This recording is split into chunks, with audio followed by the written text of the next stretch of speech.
You are live. Hey guys, and welcome back to the channel. As you can tell, it's me, Runningman Sam, and with me today we have got the Super Kofuzi over in this direction. I'm sure he needs no introduction, but Kofuzi, did you just want to give yourself a little bit of introduction for the guys that are watching this that maybe don't know who you are? All right, yo, what's going on, everybody? My name is Kofuzi. I go by Kofuzi on YouTube, but my name is Mike.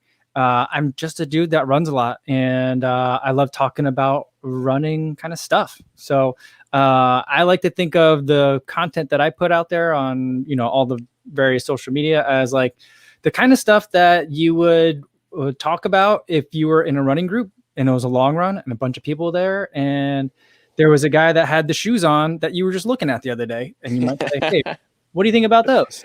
And that's kind of like the start and the whole kind of like main concept around which all the rest of the content kind of gets developed. So that's what I've been doing. Amazing, yeah. So I mean, it's really great to have you on here. It's one of them things where you see the people on YouTube and you've watched their shoe reviews and you've watched all your introductions, and then you're sitting in your front room talking to them on a live stream. So it's a good feeling for me to be having a chat with you today. But yeah, so like we were saying a minute ago before we went live, I'm not the sort of person that wants this to be structured and we're going to talk about this and that. It's just going to be a bit of fun, a bit of fluid conversation, like you say. And but the first thing I just wanted to talk about, obviously, myself starting out on YouTube, as you know, we follow each other on Instagram for a while, but I've been on Instagram for a while. But just recently, sort of in the last few months, come over to YouTube, and like you, I'm an absolute shoeaholic. I just love running shoes. You know what it's like because you're the same. I just love how they all feel so different, and it's just something that I don't think I'll ever stop. But I wanted to sort of like get an understanding of like how you got into that. Did YouTube make you enjoy the shoes, or did you enjoy that way before you even got into YouTube?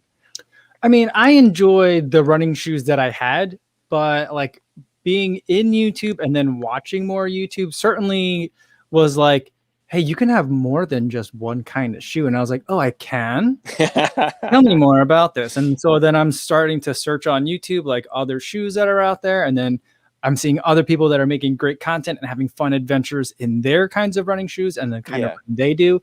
And so then it goes into this thing where I'm enjoying the little run that I do out and back in my neighborhood. And then I'm like, oh, some people run longer than that. What if I tried that? And like, oh, some people have different shoes for doing these different kinds of things. What if I tried that? And so from there it became like the shoes were fun. I was interested in the shoes, but they were also a means to an end. It was of like taking the thing that I liked, this little nugget. I like the running, and I also like filming. And then it gave me kind of more reasons or excuses. Not that you need them, but like it gave me kind of like a little push to say, try new things, try something different. And, it just became this loop, the thing that kept feeding itself, where I was like, all right, I'm having fun. And that leads me to like, what other fun can I have? And how can I, keep building on that? Definitely. Yeah. I think you're right. Like for me, it was on Instagram. I've always shared my shoes and stuff like that, just addiction to running shoes. And I did a few like little reviews on Instagram, but it's not really the platform to put reviews out. It's kind of like people are interested for a little while, but obviously a lot of your followers are just people that are interested in how you got on your run, or that kind of thing, your PBs and that kind of stuff. So after a while, people are like, oh, another shoe. It's like they sort of lose a bit of interest. So I brought it over to YouTube.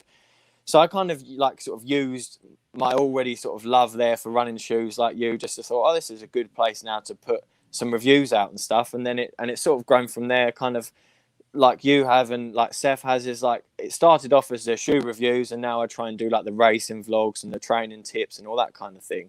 But yeah, I just wanted to sort of ask you, really, when did you start your YouTube channel? Because as I say, I haven't actually, before I had a YouTube channel, I didn't actually watch too much of YouTube. I wasn't one of them people that watched it much. So, and I've obviously been following you for a while, 6 months or whatever now on here now. But when did you actually start your YouTube channel? How long have you been doing it for?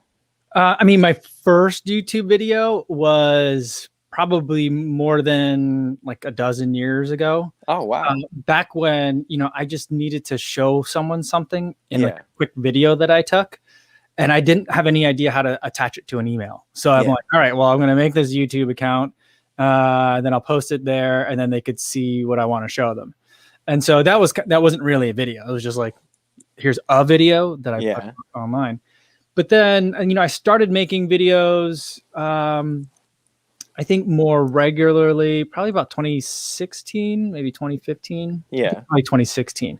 In between there, like, I have a dog, and we had I was like, I took some videos of him as a puppy, and then I had some videos of the kids that I would share with family. And again, I just, it's weird to think that like 7 or 8 years ago, there wasn't really a means of sharing a file bigger than like 100 megabytes, and so like that's what it was. It was just like, all right, I put it up there, private link, send it to mom, see the grandkids. And that was pretty much it. But 2016, I started making videos like intended for public consumption. And they were running related videos. No, not at all. They were just daily vlogs. So first, it started out as kind of a daily vlog, but you can't just be like, you have to have some sort of kind of lens for it. And my lens was more along the lines of like, city dad, that kind of thing. So like a dad who's working, really involved with the kids. Cause I mean, like, a vlog from like a dad who's kind of like, I work all day, then I go to my man cave at night. Yeah. Like, it's not that interesting. I mean, I guess that would be interesting to some people, but it wasn't interesting to me. My interaction with the family is a little bit different. And so I wanted to show like, this is what like, urban daddery is like. And so like that's what was the original start. Oh yeah, that's awesome. I actually did forget to ask you at the start before I was meaning to say to you before we got into this live stream, was there any disclosures you wanted to go over before we got into it? No disclosures this for today. I don't think we're talking about. I mean, we might need to disclose stuff later, but we talk about, but nothing yet. That was meant to be my icebreaker at the start. I was planning that in the drive home, but I just sort of got too caught up in the conversation. But no problem. So I mean, one of my favorite things about your videos is you have a very, very similar taste to what I like in music and cinematics. I think, if you've got your own YouTubers that you like for different reasons, some might be a bit energetic and you like their energy, and others might, you like their editing or whatever it is. But I think what always has sort of caught my eye from your Instagram videos and your YouTube channel is like your style of editing and your slow-mo shots and just sort of that, that sort of superhero movie kind of electro classical soundtrack, which is music that I'm really into myself. I've told you on many occasions, I think that's an awesome song that you picked. So I think that's one of the things that I really like about your channel is like it's sort of like how I pictured a YouTube review to be like, like it's like a little, like this shoe is a movie, like it's like, and I think you've done a really good job of like making it feel like it's like a little short minute film or whatever it is about how this shoe performs. But is that sort of something that came to you really early on in your review / vlogging, or is that something that you've just recently sort of moved over towards doing?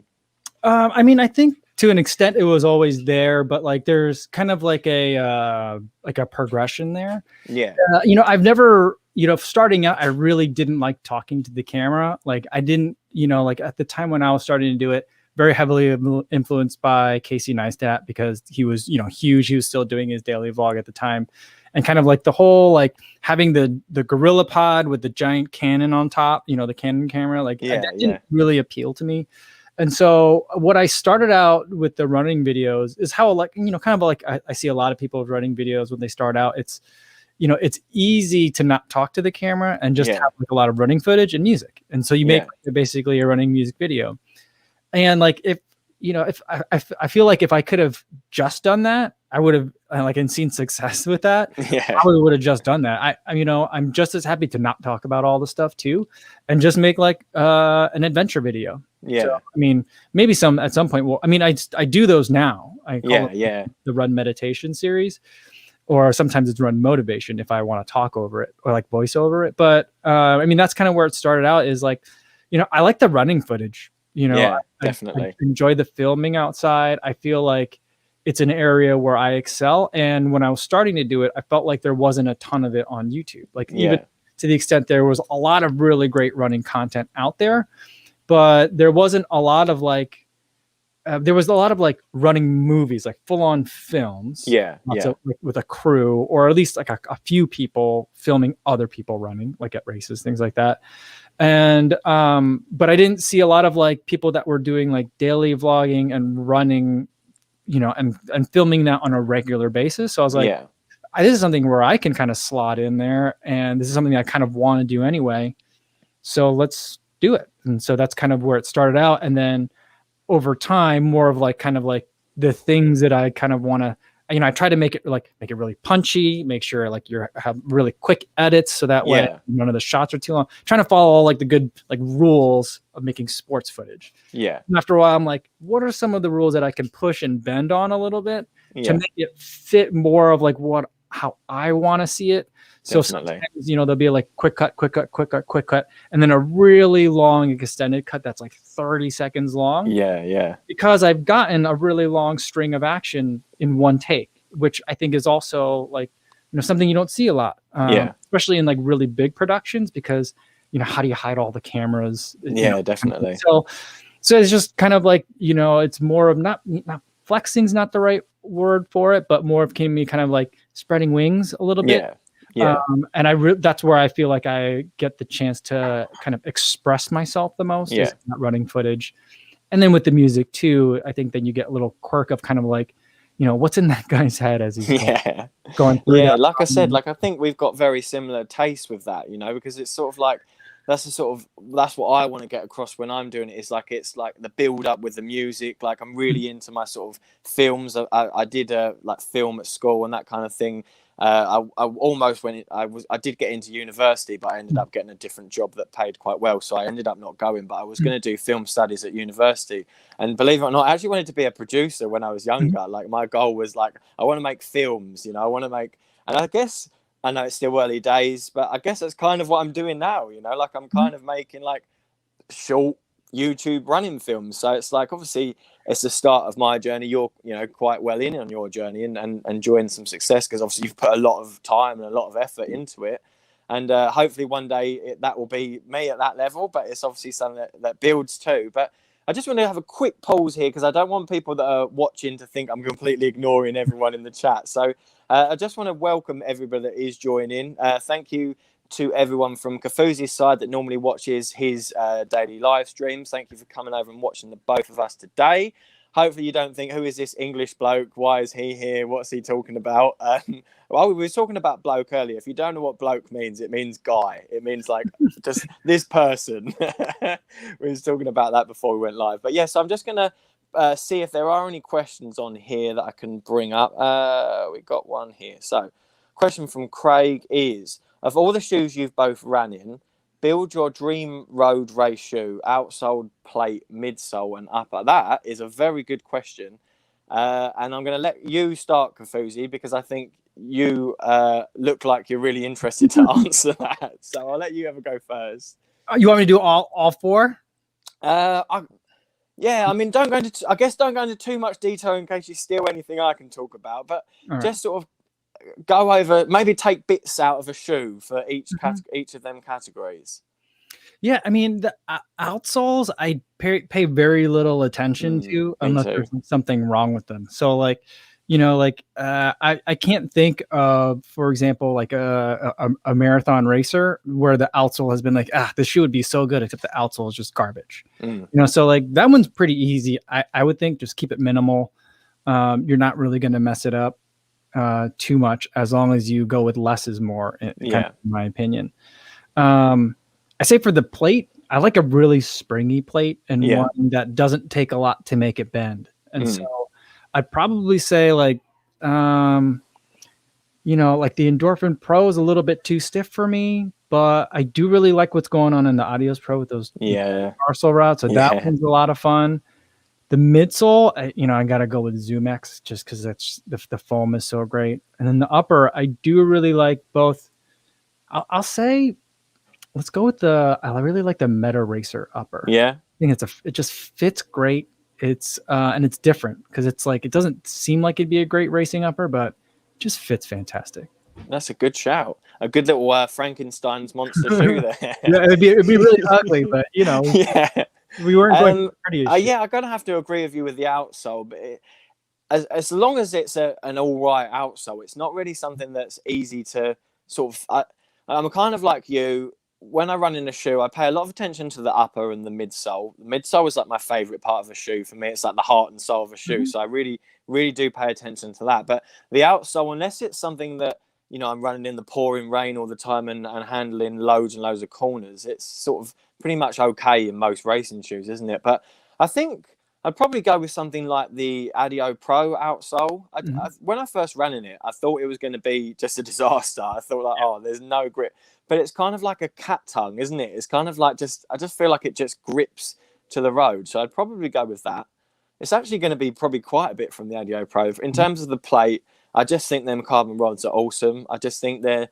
I've had a bit of a history with plantar fasciitis in the past, and sometimes I can find that the aggressive Nike plates can just sort of hurt it a little bit. Okay. I don't know if you've heard in the past, but I just had to get rid of the Alpha Fly because it just didn't work for me. I loved the speed; it made me Usain Bolt, you know. But it just didn't work for my foot the way it narrows in. But the midsole, probably either Zoom X or is it the float the turbo? Sorry, the Float Fast or whatever it's called. What's FF Turbo? FF Turbo. That's it. I could see the FF in my head. I wasn't sure what it stood for.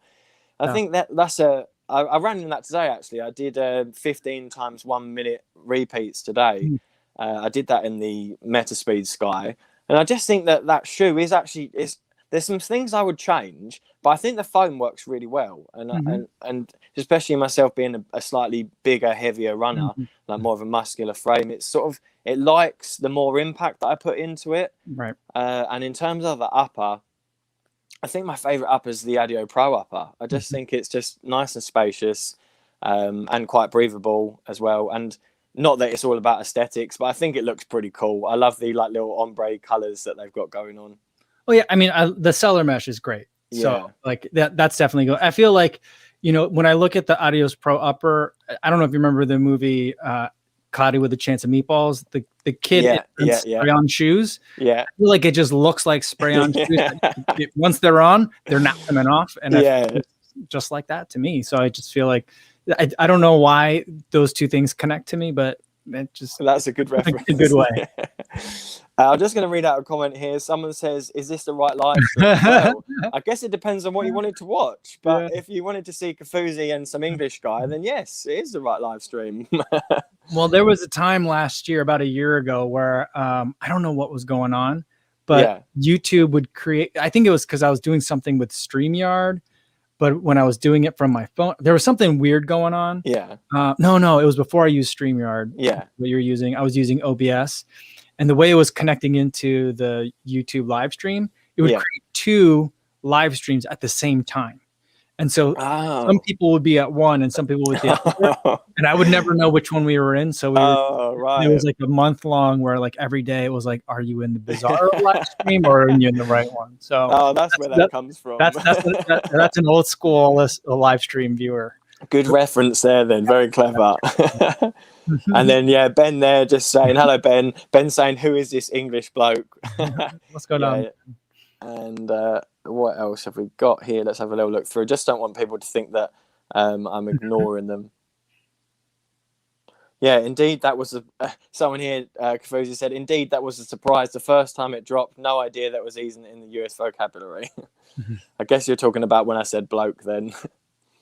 So let's just get on with it. I'll put here in the banner that's going across, if there's any questions, then put in #question. Hopefully I'll be able to see it. There's a lot of chat going on in there, but obviously we're just going to sort of carry on with our conversation. I'll try and bring in as much as I can from the conversation. But so what I wanted to sort of get from you, Kofuzi, obviously it's something that obviously I'm hoping to get towards is the level. What level did you have to get to when you was getting free shoes sent to you? Because I'm just waiting for someone to send something to me. Yeah, I mean, I got very lucky being in Chicago. And at the time, this was right, I was just thinking about it today because I put out the Pegasus video today. Yeah. And I think I could go back and look because I put it in like the description of all the videos. But I think my kind of big, not, I think my big break, I think is a fair way to put it, is when the Peg Turbo 1 came out. And I think that was the first time I got a shoe, or I don't know if it was my first shoe that I ever got, but it was the first shoe that I got early. And I felt super special about it because I was like, all right, I got this. I had the black and white Turbo 1 before the Turbo 1 launch color came out, which was like that punch pink color. That year, everything was pink. And so I was like, I'm probably the only person that has this shoe like in this entire time zone. And I was like, that's pretty cool. That's awesome. And then I also got a bunch of views from it because like, people nobody else had it about the Turbo, the launch was in Japan and Tokyo. So like even in the US, not a lot of people had them or were expecting them, and so like it was pretty exciting. And the way that I got it was through a PR company. And that's how I get like a kind of a lot of stuff is, I don't do a lot of interaction with people with like a, Nike.com email address or a hokaoneone.com. I don't even know if Hoka has, if it's hoka.com or Decker's Lab or whatever their emails are. Like, I do a lot of interacting with people through PR companies that that the shoe companies hire. And they were looking for people that were kind of like prominent in the Chicago market to invite to a series of pop-up races that they were putting on leading up to the Chicago Marathon. Because they wanted I think Chicago had been a sponsor of the Chicago Marathon for a long time, but they really wanted to make it kind of as big as like the fanfare is for Boston. They really want to take advantage of what they had with Chicago, and it's a big running market as well. And so like I was just in the right place at the right time. And from there, it was like I was already making some videos and then kind of like infuse some kind of like support from kind of like the brand side, and it really gets to take off a little bit. So it was like I was lucky to be ready at the right time. So how many sort of subscribers were you at around that sort of point? I had to double check, but I want to say it was probably less than 15,000. I'm not positive. I still got quite a while to go to get there then. I mean, like for me, like the first 1,000 was impossibly difficult. The first 100 was hard. The first, I still haven't subscribed to myself. And for the longest time, I was like, if I get stuck at 99, I'm gonna subscribe to myself to be the 100. And I was like, if I get stuck at 999, I'll subscribe to myself to be the 1,000. Like, I'm saving that last kind of, it's like my last chip. I'm in case at the poker table, it's that last one. So I'm doing that. But those were the two hardest milestones, and 10,000 was really tough. And then I do remember, around like 16,000 for whatever reason, that number sticks out to me as a number where I stopped kind of like worrying about like, all right, why is this month the subscriber increase lower than last month? I stopped freaking out about that all the time. And I stopped like, when I made a review video, like checking on YouTube to see what are the search terms that are in other people's review videos, and should I change my titles or a lot of that other like gaming it stuff, which I think is really important when you have less than say 10,000. But I felt like I was able to stop doing some of that, and that was really like a weight lifted. Definitely. But so it does change. I'd say probably like a little bit after 10,000. For me, it did. I don't know if it's sooner for people that are hitting that mark these days, or if it's later. Yeah, it's definitely one of them things that it's difficult, isn't it? Because I was talking to Seth about it on the last live stream. Is you can feel like, even you or even your viewers that watch it, you can feel like you've made one of the best videos ever. You can think, obviously in your own opinion, but you can think, oh, I loved how I did this edit, the music, that. But it doesn't matter. If only like one person watches it, you just kind of think like, oh man, like I've just literally spent all day making that. And so the question I wanted to sort of put across to you is, and the same thing that I sort of asked Seth and other people have asked me, because obviously I know like I'm nowhere near any you guys level, but it's growing quite nicely. I'm sort of almost at 1,000 now. I've been doing it for a few months, so I didn't expect it to be going that quickly. I think it helps talking to guys like you and Seth. I think people are thinking, "Well, if he's in with them, he must be all right." So, again, appreciate the opportunity to talk to you guys. But the question that I wanted to sort of put across is, when you was in those phases before you said you was comfortable at sort of 16,000 or 10,000 and not worrying so much, how did you sort of get over the giving up stage? You know, of thinking like, oh, you know, I've spent all day doing this and it's got 20 views or whatever, and so what sort of I guess strategy did you use to sort of get past that? Yeah, Just for other people, because I mean there's a lot of people from YouTube, small YouTubers like me and myself in the comments, so just a bit of advice for them, I think, really. Yeah, one thing that what I focused on was, what are things that I do a lot of searching for, that are not like the obvious things. Yeah. Right? And so like when I was kind of like, you know, at this point, when we're talking around like the 10,000 subscriber mark, or what, you know, I remember everything was like hashtag small YouTuber. Yeah. I was like, until I hit 10,000, I'll still be able to use that hashtag. and so like, you know, what I thought about was like, you know, if I come in, and I thought about it a lot like a tech YouTuber, because I was watching, and I still do watch a lot of tech YouTube, is like, you know, if I'm someone new, I can't like go and get a new iPhone like the day it comes out. I can like camp out, get the new iPhone, do all that, be like one of the first people that are buying it, not sent early to them, but like buying it to make a video. It'll just get lost. Buried by people that have 1 million subscribers, 5 million, 10 million subscribers. They're going to get 100,000 views in the first day. My video might be 3 times as good as theirs. It wouldn't. Even if I did, and I had some miraculously insightful things to say about it, it still wouldn't get seen a lot, right? I was like, I can do those things, and I should be making those videos if, like, let's say I want to be a tech YouTuber and a phone YouTuber.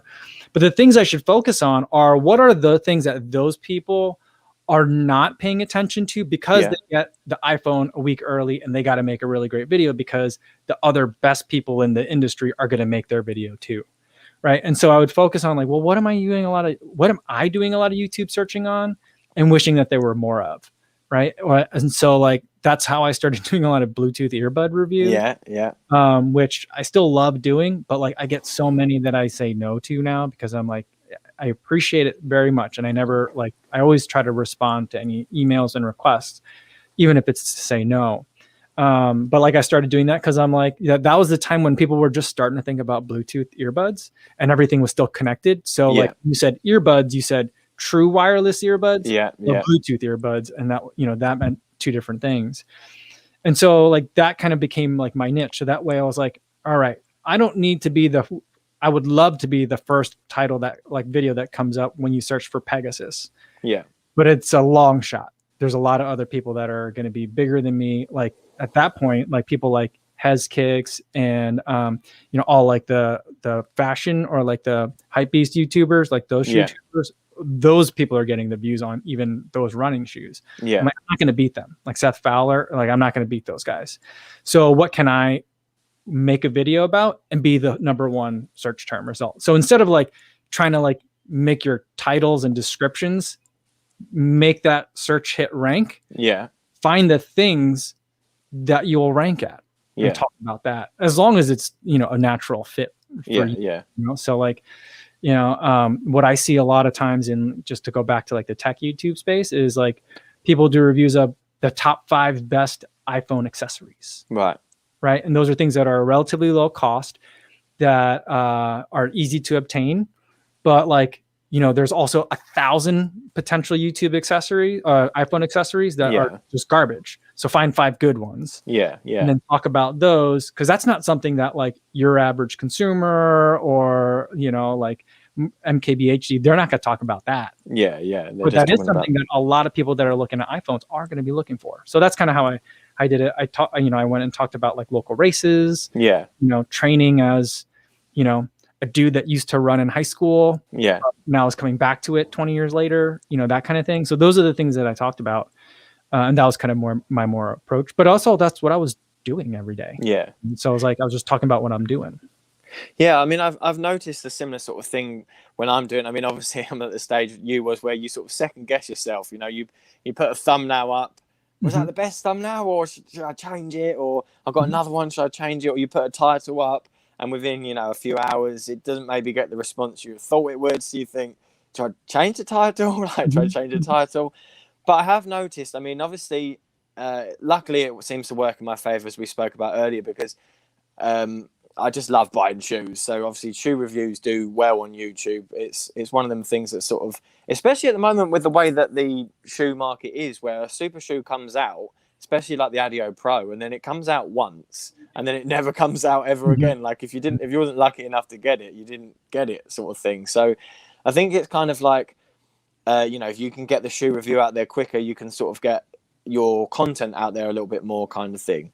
Mhm. But it's one of them things again, like you say, that it's got to be something that people are searching for. Because if you put in, I don't know, something about a local race that you've just done, yeah, it will obviously have small people from that area watch it, won't it? But it's about attracting more people. But what the point I'm getting at is like when I put up a race vlog, something like that, or a time trial or something like that, they're the ones that I have the most fun making, because Mhm. it's kind of like I do quite a lot of them with my brother. Like we do virtual races together, and we sort of encourage each other, push each other, and we have a lot of fun with the filming, a lot of laughing and joking, a lot of slow mo footage, a lot of all that kind of all the different edit styles that I use. But they don't do anywhere near as well as if you do a Pegasus 38 review. Mhm. Like the Mhm. Pegasus 38 review, you put that up, and for like a channel at my level, you get like 3,000-4,000 views.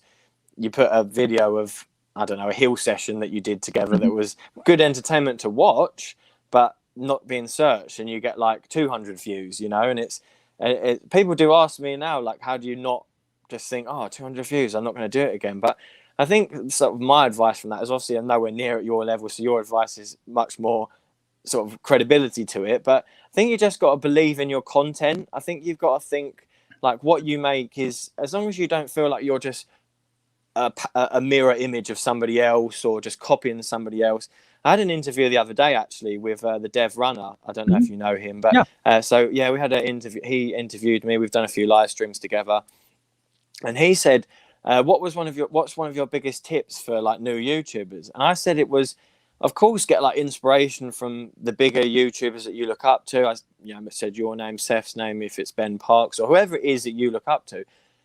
I said, but it's not about just copying and doing what they do, because like they already do that. That's their way of doing it. And of course, you can have similar styles. It doesn't mean you've copied that person, because everybody's allowed to like similar things and have a Mhm. similar view on things. The same way people have got the same music taste. It doesn't mean they're copying someone else. It just means they like that music too. But it's about having your own like identity and your own and developing your own style. Whether it's a certain your personality coming across. If you're a bit like me, I'm a little bit sarcastic, a little bit taking a bit of a light. Some people will watch it and think, who is this guy? Why does he think he's Mhm. Ricky Gervais? He's boring me, he's annoying. And that's fine. It doesn't, but that's brilliant, because if everybody likes what I'm doing, then I don't feel like I'm doing it right. I want to be attracting the people that want to watch it, the people that like the way that you do it. So yeah, I mean, my advice for that is to develop your own style as well. Like obviously learn from people that you think do it a good way, but sort of take your own impression of that, and build your own sense of identity around that sort of concept.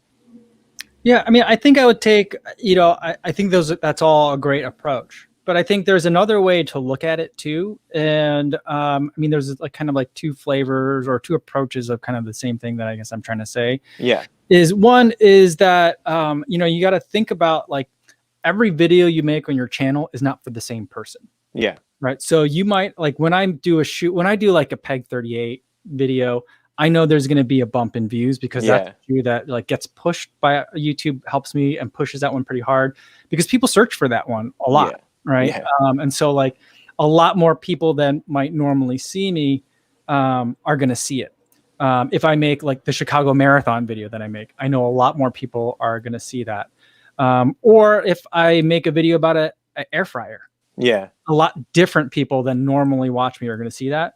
And so I tailor the video slightly differently for those videos. Yeah, So, yeah. like for something that's really outside of my normal kind of like lane, like the air fryer video, I'll say, "What's up, everybody? My name's Kofuzi. I'm a dude that runs a lot. Yeah. Normally, this is a running channel, but runners got to eat. So today, Yeah. something that I love, it's just this air fry. You know what I mean? Yeah. So like, but most of the time, you don't hear me like, I don't say like, "What's up, everybody?" Ginger Runner does that. "What's up, everybody?" Ginger Runner, Yeah. here, you know, Ethan Newbert, you know, he does his thing. Yeah, yeah, yeah, I don't yeah. introduce myself because those other videos are for people that have seen me before Yeah. and Yeah. have following the journey. So like some days I'll specify, all right, got another workout coming up for the Crater Trail 50K with my first trail race coming up. You know, other times I'm just like, it's another workout, and I just jump right into the workout. Yeah, yeah. Assuming that those people that are the people that want to watch the workout video, unless I'm specifically talking about like how to use a power meter, how to use a heart rate monitor. If it's just a workout video, those are subscribers that are watching Definitely. that. That's not like new people that are just like accidentally finding it, unless maybe like someone's like, "Do I need to do speed work for a 50K?" Like that person might find me, but for the most part, it's subscribers. Yeah. It's people that have watched the last 5 in a row. And so you could talk a little bit differently to them. And so there's different audiences. Yeah, definitely. You're speaking to, even on a channel that has less than 1,000 subscribers, there's different mini audiences. Yeah, definitely. I mean, I think I've noticed the same there. So, like my background, for example, I came from a weightlifting background and a boxing background. I still do the weightlifting, and then just sort of fell in love with running while I was doing the boxing. I didn't want to lose my fight by being unfit. I wanted to be able to, if I was going to lose, it's because he was better at fighting than me, you know, not because I couldn't run.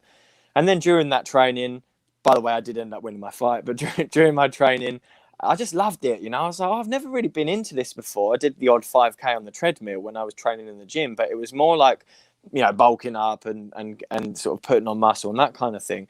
And so obviously, again, I'm sort of using that as a niche on, well, not niche, I'm not the only one in the world, but putting it on my YouTube channel because, you know, it's a lot of people say, you know, oh, I weigh 90 kilos, 80 kilos. I can't do this. I can't do that. Now, this is not me pretending to be special or anything. In fact, it's the exact opposite of that. I sort of portray that actually you can. Like, I weigh 90 kilos. I'm quite a muscly guy, but I can still run a 5K in like 17 minutes. You know, I can run. I saw that PB. Congratulations. Yeah, thank you. I can still do like a 10K in 36 minutes, you know, like, and really don't get me wrong, people watching this isn't me bragging to myself. This is me saying that, why can't you do that? You know, like, and not in a nasty way. Like, you don't put limitations on yourself. Don't think, oh, you know, I'm heavy. You know, obviously I'm not a doctor. I'm not saying if there's something wrong with you or that kind of thing. But I just mean a normal, healthy person that just feels like they're not built for running.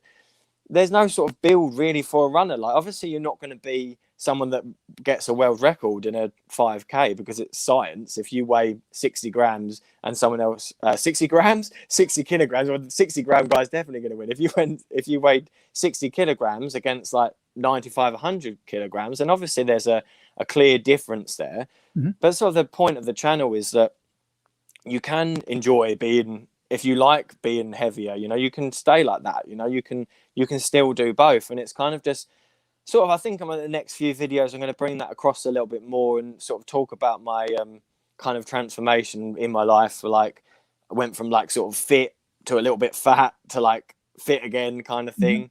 Mm-hmm. And I think actually, I don't know if you want to talk about it, if you don't mind talking about it, but I think I accidentally stumbled on a video from you the other day where you was talking about why you don't call running your weight loss journey or something, something like that. Yeah. So I watched that. I stuck that on the other day, and I didn't even realize that you obviously used to be a little bit heavier than you are now. Yeah. So I mean, is that something that encouraged you as well to sort of document that on your YouTube journey? Did you document that at the time, or I mean, obviously people would be seeing it if you're vlogging it, but did you make it a big, like, was that a big part of it, or? No, it really wasn't for me. I mean, I was about 40 pounds heavier than I am now, or I think that's 2 stone. Yeah. For those of you that are on that side of the pond. So I think I was 40 pounds, whatever that converts to in stone. I was 40 pounds heavier at the time, and you know, I wasn't that active.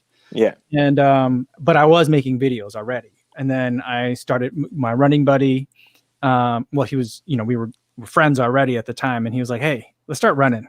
because he had run some in college, you know, not on a team, but like he was, you know, an active person in college, and kind of the same thing. We got married, we had kids. Yeah. Life kind of like catches up to you a little bit, you know, and then you're like, all of a sudden you're like, oh, I'm not so young, I'm not so fit. Let's change it. So we started doing that. And, you know, I never really thought of it from like I could use to stand to lose a few pounds. It was just more like, you know, I want to feel better. Yeah. So like I just chased like the feeling better, and then feeling better kind of tied in with like performing better, because that was affirming, you know. Yeah. I wasn't like, you know, I think I'm gonna be able to win some local races, which I still don't. But like, you know, I was just along the lines of like, I want to see what I can do. I want to see if I could do better than last year. And like, it was just, those were kind of the things that I pursued, you know, things that made me feel better. And like the weight was like, and I want my body to be a reflection of the things that I'm having it do, rather than so much of like using the running as a means to an end to get to like, because it will create, you know, calorie deficits for me. Yeah, definitely. It wasn't about that. It was just part of it. Yeah, I want to run more, and I was running 3 days a week. Then I was like, what if I had a fourth day? Yeah. What if I had a fifth? And all of a sudden I'm not running like 6 or 7 days a week. Yeah. The weight changes. And now I think about food more as like, how do I fuel the level of performance that I want, and not like, you know, like, well, maybe I should take it easy because I ate a lot yesterday. So I don't think of food that way. So, and I hope that's a healthier relationship with food. And I feel good. And that's ultimately what I'm going for, is just feeling good and making sure things are working at their kind of best. Yeah. I mean, I'm the same sort of thing. So I literally eat, and not, this isn't saying that it's right for everybody else, but I literally eat whatever I want, you know, like I really am sort of, I feel like I train hard, like in the gym and running, and, you know, some people, the mileage that I do is absolutely nothing. To other people, it's loads, but it works for me with the lifestyle that I've got.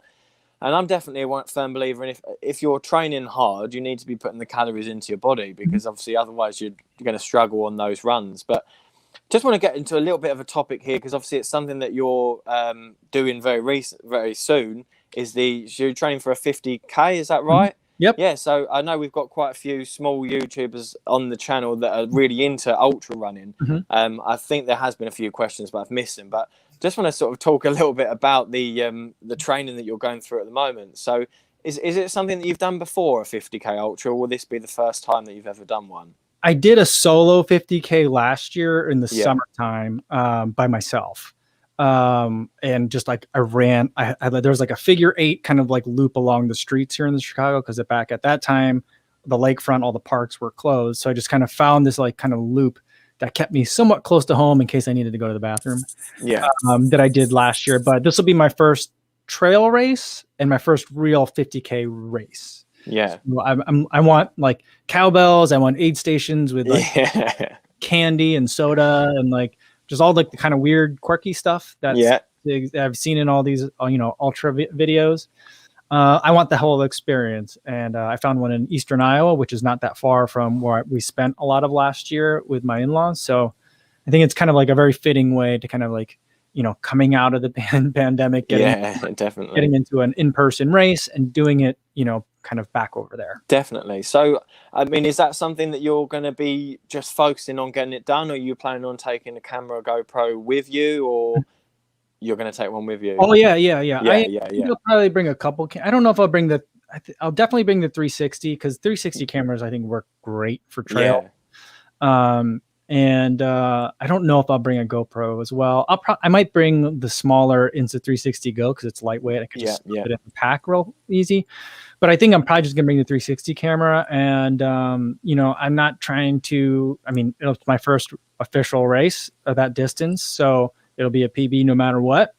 So I'm just going to go out and have a good time. And my main goal is to feel great at the end. Yeah, so, definitely. You know, I think it's a different thing, isn't it? Like you say, it's sort of, I guess you're sort of doing it more for an experience, aren't you? Like you say, to enjoy it. So recording it is going to be great, you know, but it's something that I'm really worrying about with my London Marathon. So I'm doing the London Marathon this year. Cool. It'll be my first like real marathon. So I've done a marathon, but one of them was an ultra marathon, like a 28-mile thing that I did a few years last year in the lockdown. And the other one was it was like an official race, but it was a tiny race. You know, it was just like one of these things that we do in our local area, where it's like a lap challenge in itself. So you can do like 1 lap if you want, and you get this medal. If you do 2 laps, you get this medal. You know, that kind of thing. And I did a marathon then, but that wasn't a race. I didn't treat that as a race. I just thought, I wonder how many laps I can do, and just sort of. And I think my longest run before was like 12 miles, and I ended up doing like a marathon, and I was injured for a while because that's the worst ever way to train for it. But yeah, that sounds about right. Yeah, it's just how you start, don't you? As a runner, you're like, oh, I can run a mile, let's run 10. Oh, I can run 10, let's run 30.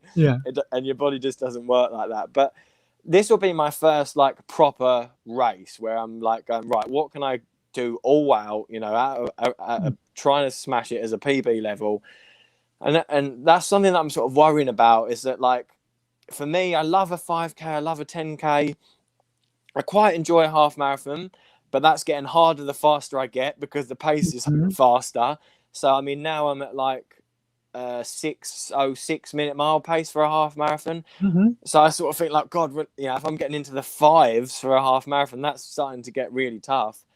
So my goal for the London Marathon is 2 hours and 45 minutes. That's what I want to get. Okay. And that feels hard enough in itself, just that goal.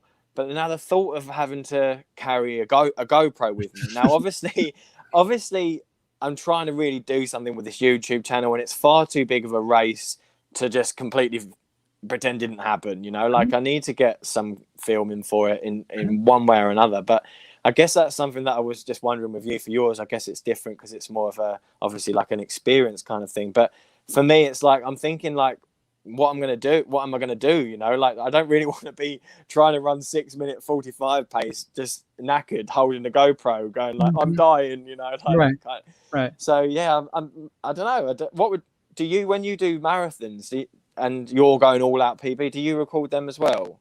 I do, but like the more crowded the race, the smaller my rig gets. So like, I did I guess it wasn't a trail marathon. It's the tunnel marathon here in the US. It's on the West Coast. You run 2,000 feet of downhill over the course of a marathon along kind of dirt roads on a mountain. Yeah. Or on a big hill. And that one, you know, there was, I think, less than 1,000 people in the event. And so I brought like the full on 360 giant selfie stick, all that stuff, because I had plenty of room. Yeah. When I do stuff like Chicago road races, I'll bring like the GoPro on like a little handle, like an alligator clip that's about the size of my fist. Yeah. So when I'm holding it, it only sticks out of my hand like this. Right. So people running with a phone are carrying more kind of like square footage than I am with that. So that's what I do. And I kind of get used to like, what are the angles at work when you have to like stick your hand out and film. There's not as many. And so you kind of have to like figure out like, what are the things that you're trying to get. I think for when I ran the Houston Marathon last year, before everything kind of shut down, I think I brought my selfie stick, because that one wasn't a giant race. It was a big one, but it wasn't. I could spread out enough on that. So like, it just kind of depends on. For London Marathon, I would not anticipate being able to bring like a full on selfie stick. Yeah, I've never run it. I'd love to. It's going to be busy, isn't it? I just think you're going to be pretty packed in there. Yeah. And, like, I'd bring something small that like is about the size of your fist. Yeah. You know, so that way when you're running with it, it's not as burdensome. Yeah. And I would say, you've got a YouTube channel. You could reach out to other people that are in the area. Yeah, good idea. You guys could be out there. You know, if you get any footage of me coming through, you're luckily a 2:46 pace or 2:45 pace. You'll be at up front, and so people will be able to see you easy. Yeah. You know? So like, you can be like, if anyone has any footage, yeah, that's a good idea. Actually, I'll credit you. In the video, you put their, YouTube, Instagram handles or whatever, the description and stuff. Or Yeah. you put it right on the video itself. That's what I've done that a couple of times too. I think for Indianapolis I did, because people saw me and they were like, "Hey, Kofuzi, we saw you. We got this footage. Yeah. You want it?" I'm like, "Of course I do. Yeah." So there, that I would recommend. I mean, yeah, that's a good idea. London is a point-to-point race, isn't it? Yeah. I think it is. Yeah, I haven't looked in. You don't start at Buckingham. You don't start at the Palace, right? So. Yeah, to be honest, I haven't even looked at the course yet. So I'm not great at that, I just kind of like, I just don't think about it too much until nearer the time. I think I'm king of winging it. You know, I just kind of go like, right, this is what I'm going to do, and then sort of figure it out a few days before. Yeah. Just quickly, I think this is probably going to be a big difference in us in terms of like how we train. So I guess, have you gone through a structured training plan to train for this 50K, like as in written down, this day you're going to do this day you're going to do this? No, No. Oh, maybe not then. No, because I kind of just I'm winging it. Yeah. Basically, you know, I started out kind of like a couple months ago with doing a 5K time trial, and just I was like, I want to train for a 5K. Yeah. I've never trained for a 5K since I was basically in high school. So like, let's train for the 5K. And then from there, I was like, oh, I'm in good shape. Let's do, or I think I trained for an 8K. And then from there, I'm like, let's do some 5K time trials. Let's do a 10K. And then I was like, all right, well, let's do a half marathon, because I feel like the fitness was good. And if I do something in like 2 or 3 weeks, you know, I just need to like kind of like work on some endurance, do some threshold work, get ready for the bigger distance, you know. And so like after I did the half marathon, I was like, all right, well, you know, I'm feeling pretty strong. I feel like I have a lot of fitness here. It would seem like I would feel like I was leaving a lot on the table if I was like, all right, well, now easy running time. And so I was like, let's do something fun. In-person races are coming back, so I've got a marathon coming up this weekend, and then saw that. And then we'll do the 50K 2 weeks after that. And so like my goal was, well, I mean, I've kind of been training for a 50K, doing a lot of speed work, just getting a lot of miles and fitness in. So now I just need to work on some really long runs and some longer threshold efforts to really kind of push the endurance rather than the strength aspect. So I've kind of been training this whole time, but not as well, because I'm just like, this week I think towards the end I'll do like 2 workouts a week, 1 workout and 1 long run, you know. So I'm kind of like, I have some like loose benchmarks, but like nothing's written down.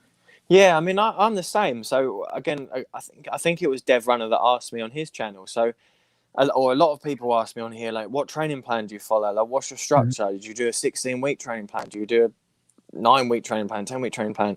And my answer is no, I don't do any of them things. You know, like I have never had a coach or anything like that, because I'm not qualified in coaching. I haven't done a coaching course, but I have qualifications that are similar to that. So I have and especially with my gym training, I have a very good understanding of how to overload a training program progressively, in that it obviously works sort of to get better and improve yourself.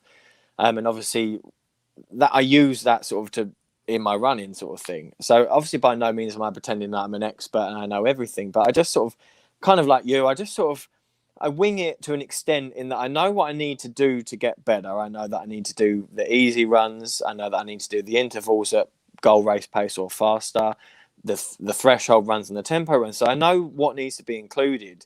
I always sort of describe running as like an iceberg. You know, you've got running that's just the top bit, and then you've got all the stuff that comes underneath it that you can't see. Your stretching, your strength training, your rolling, your diet, your hydration, all that kind of thing. So again, I have a really good understanding of all the stuff that's hidden underneath the iceberg, and just working on the stuff on the top. And it's just kind of like, I just go through that on a week to week basis. So sometimes I can literally, I mean, the London Marathon is something that obviously I know about a long way off, because you've got a book for it. But for example, I've got a race this weekend. I've got a 10K race. It was completely unplanned, in that I booked it last year, I think, when coronavirus didn't exist, and then all of a sudden along comes coronavirus, cancels all my races for me, and so that was cancelled, and then I literally got an email the other day saying races on this weekend. I was like, oh right, okay. So now this weekend I've got a 10K race. So obviously again, I haven't really done any specific 10K training for it. Today I just did a sort of like obviously I always do intervals and tempo runs every week at sort of either 10K race pace or a 5K race pace, or, you know, half marathon race pace, just to get them speeds there and keep that speed there, and obviously the tempo run, where I accidentally did a 5K PB during a tempo run. But nice. Yeah. And so for this race today, as I said, I just did a tune-up today. I just did 15 lots of 1 minute, as I said earlier, just at the 10K goal race pace, just to see how that felt today. It's a pace that I don't know whether I will be able to run at, but I'll just try it on the day. You know, I'll try going at 5:40 per mile. If it works, it does. If it doesn't, it doesn't, kind of thing. But Yeah. even for the marathon, you know, I'm not gonna, and it might be the wrong way, but I'm not going to follow a structured training plan. You know, obviously I'll increase my mileage. I will get to a level where I decrease the mileage. Obviously, I know that's sort of how a training program works, but it won't be like a structured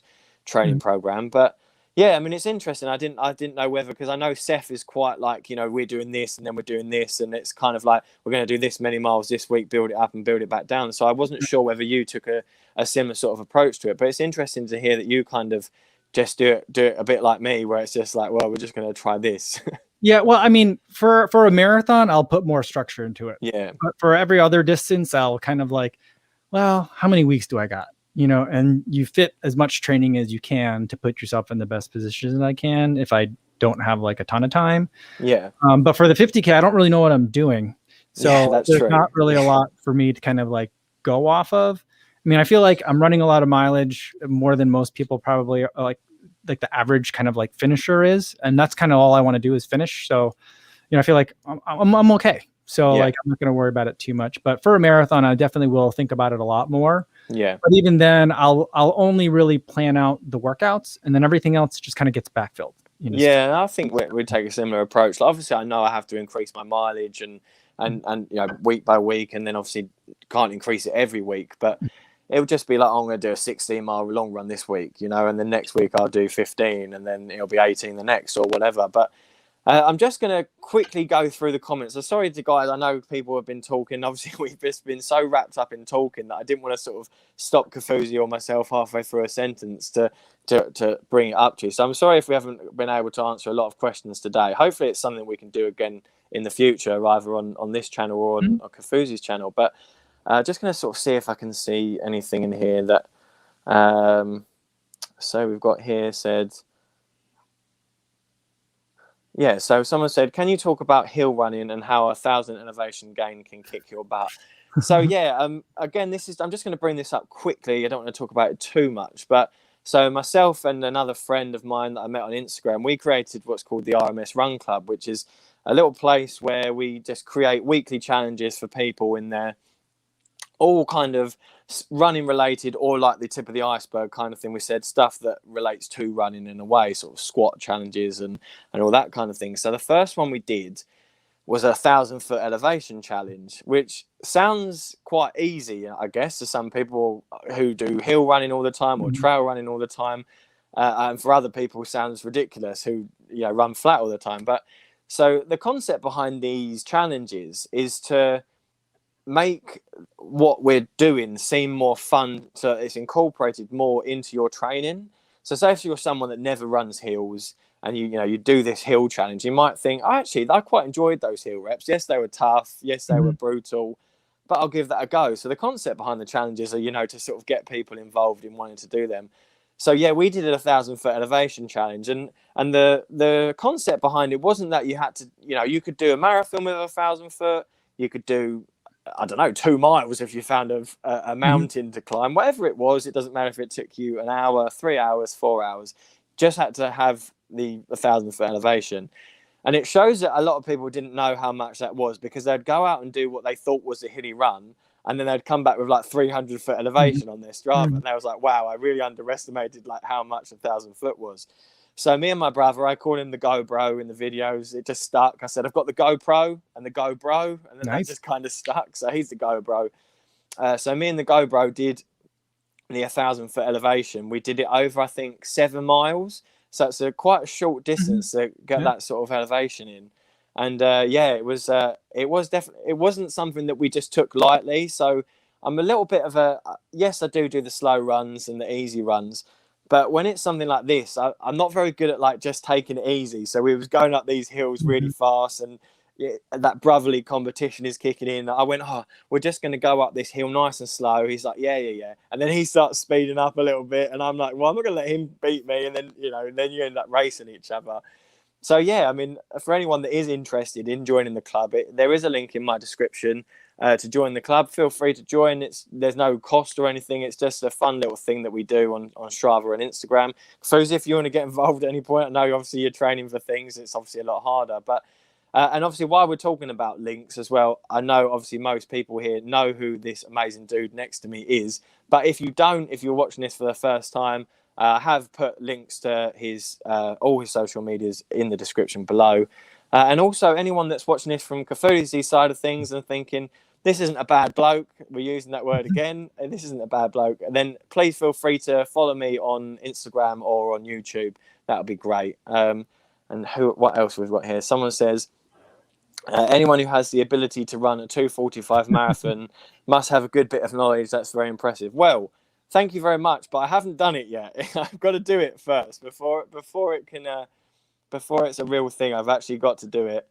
And Stephen there says, Sam looks like he carries a lot of upper body mass. Thank you very much. Yeah, so that is something that is sometimes quite difficult as a runner, but I just try and balance it as much as I can.